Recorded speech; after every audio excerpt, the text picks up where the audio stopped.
My Instagram photo is doing so well. 17 likes so far. What the fuck? To top it all off, Ali Marnie replied to me.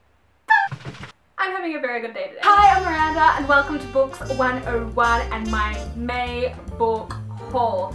This month I had a very good book buying month. I hauled a grand total of 18 books. And that's actually pretty good. So this month's haul is a mixture of physical books and also books on my iPad iBooks that I got from authors. The first book that I got this month is Teardrop by Lauren Kate. Now, you probably all know that I have this book. Like, I'm a massive Lauren Kate fan. I already have a copy of Teardrop anyway. Like, it's just a fantastic book and I did a review on it. I'll actually leave it down below. But this book, this Teardrop copy is very, very special. Follow me on Instagram, you probably know this. A video for how I read Fallen was shared on the official Fallen Books Facebook page, as well as my Fallen casting talk. And Caroline, who manages the page, loved the How I Read Fallen video that I did, and she's like, oh my god, you're so cute, Miranda. And she's like, I'm sending you a signed copy of Teardrop right now. Never would I have imagined to get a signed copy of something from Lauren Kate, like, ever in my life. Here it is. In my hands. Like, Lauren Kate freaking touched this book. My favourite author in the whole world has touched this book. This is a signed copy of Teardrop, and I also got a lovely message from Caroline as well. Thank you so much, Caroline, for sending me a signed copy of Teardrop by Lauren Kate. It just means so much. I mean, Lauren Kate freaking touched this with her hand. What does he think? Do you love Teardrop? Do you love Teardrop? Okay, so along with the haul, I hauled one of the first books, is The Only Cure for Epidemic is the Program. So I hauled the program by Suzanne Young, and a couple of booktubers have talked about this. I saw a review on Catastic's channel, so I'm like, oh yeah, this looks really interesting, and I'm like, I have to read this. I mean, look how serious the people look at the back. They're like, suicide now, an international epidemic. One outburst could land her in the program. The only proven course of treatment. Solans? Oh god, I'm stuck at pronunciations.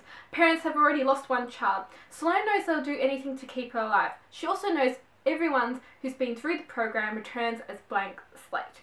Because the depression is gone, but so are their memories. So, apparently the second book's the treatment. I just got it because I saw it and I haven't seen it before and a lot of people have talked about it, so I just thought, buy without reading the blurb. This book I purely got because of the cover. It's so beautiful. Hardcover. Nice soft cover. It's really pretty. Strange and Beautiful Sorrows of Ava Lavender Walton. And oh, just the cover got me. I mean, it's freaking beautiful and we don't get a lot of hardcover books down under. So when I saw it, I'm just like, what is this hardcover book? I have to pick it up. Each love appears to be the Roxas family's birthright. And for Ava Lavender, what a name, a girl born with the wings of a bird is a key to inheritance. In a quest to understand her particular disposition and growing desire to fit in with her peers, Ava ventures away from home, ill-prepared for what awaits her in a world that does not know whether to view her as a girl or angel. What are you doing? The next book I hauled is, I really wanted to get for quite a while, and I've been putting it off, but I decided to get it. And that is This Star Won't Go Out, The Life and Words of Esther Grace Earle. John Green dedicated Fault in Our Stars to this girl. Yeah, just about her life, and it looks like a really good book. I'm probably going to cry and get really emotional, but I thought I need to get this book because quite a few people have talked about it and it looks really amazing. The conclusion to the Daughter of Smoke and Bone trilogy by Laini Taylor, Dreams of God and Monsters. The next book I hauled, the author sent to me, and that is Matthew Kaddish, Earthman Jack vs. the Ghost Planet, and I have a review on this coming soon. I'll give you like a brief little review here. So Jack only has to worry about dealing with school bullies, suffering through detention with his homeroom teacher, and getting noticed by the girl of his dream. At least until an army of evil aliens invade her. Suddenly this teenage slacker finds himself at the centre of a galaxy-spinning conflict, where the lives of everyone on the planet are in jeopardy. This is a fantastic book for the sci-fi lovers, and I highly recommend it, and I have a review on it coming soon. Now the next book I hold, I know a couple of booktubers have read this, Enmity by E.J. Andrews, and I don't know, a couple of people have read this. I'm like, I have to read this, and when I saw it out, I'm like, hell, some books you only see in America and you think, hell, they're never going to come out in Australia unless I ordered them from Amazon, and this one did, so I was like, I have to get this book. After a solar flare wipes out most of the world's inhabitants, nothing is left but a desolate earth and a desperate puppet population. Existence is no longer a certainty, and with factions now fighting for the power to rule, people are becoming reckless with their lives. Sounds like a dystopian society. The world has become a dangerous place. Nate and Hermia are taking against their will to the compound, joined by 8 other teenagers, all chosen for a specific reason.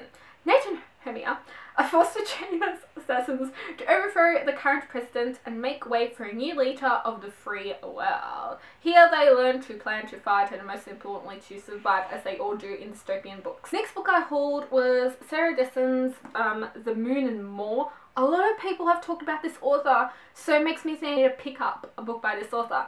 And yeah, I don't know, it just looked really interesting, and a lot of people have read it, so I'm just like, how I need to pick. Looks like it's going to be another typical summer there with her gorgeous high school sweetheart Luke until a New York filmmaker and her ambitious assistant Theo check in.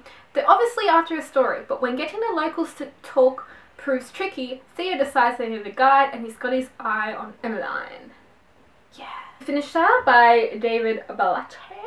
And I don't know, this book just got me. The cover, it looked really interesting. So enter a village imprisoned by its fear of the unknown, where curiosity is discouraged and no one has ever left, or wanted to until now, like right now. Then a mysterious bequest turns one teenage girl's life upside down. A curious map and a ring which connects Vega to another time lead her to discover an unknown world beyond the perimeter walls. World filled with possibilities and creatures beyond her imagining.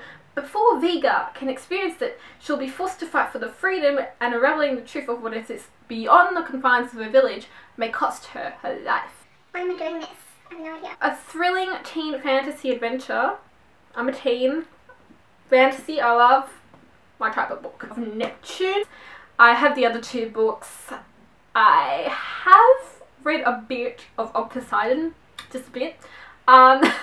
But then I kind of left it because I got sidetracked with another book, so now I actually have to go back to it. The first 4 books in the Elementals, and I got the first book and then I thought I need to get the next 3 books, because what about if a different cover comes out and all that stuff. I think the 5th book's coming out, The Sacrifice, really soon. So there are the books, and this is the first book. And Earth, Fire, Air and Water. So when Becca saves Chris from being beaten up in the school car park, she sounds already kick-ass. The idea how dramatically this one action will change her life. Chris is no ordinary guy, and neither are his 3 older brothers. They are the Elementals. Hot, powerful, dangerous, marked for death.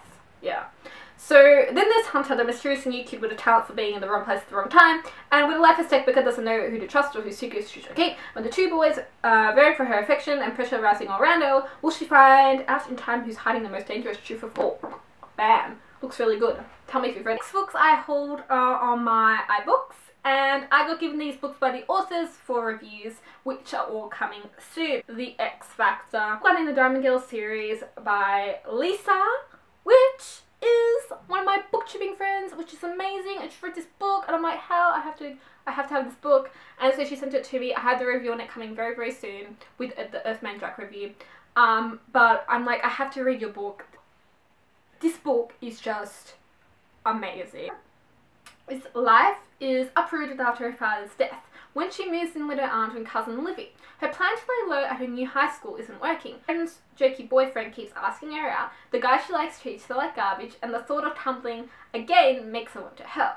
So when her aunt pushes her into joining the elite X Factor cheerleading squad, she goes along with it. But Nev feels she doesn't deserve to be happy, not after what happened the night her father died. Then Buddy Scott knows about grief all too well. Critically injured in an alcohol-related accident the year before, he struggles with the fact that he'll never play football again, and he's so far behind in credits he can't see straight.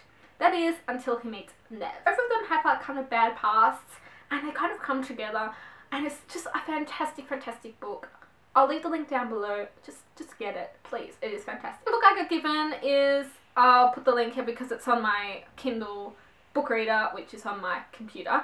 But that is The Blood of the Dragon by Justin Glennon. Oh, this book was absolutely brilliant. Justin's writing is just beautiful and amazing. I have a review on this coming soon, but I'll tell you a bit about it now. Haunted by an ancient evil, the Dragon Child, Aiden must move between heaven and earth to find the ancient weapon of his ancestors that will grant him the power to destroy. The dark beast that is setting the world to flames in search of him.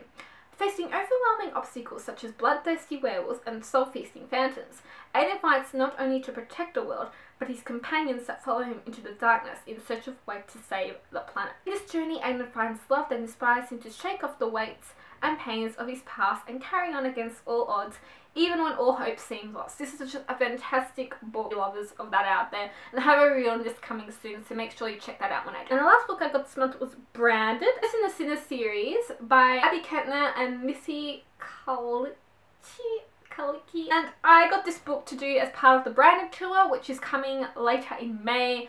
And I really wanted to do this tour because their book looked amazing and I just had to read it. I have my review on that book coming soon. So that is my haul for May. I really hope you enjoyed it. Tell me what you hauled this month, and if you've read any of these books, do you like them? Do you hate them? Just tell me your thoughts. I am Miranda. Thank you so much for watching.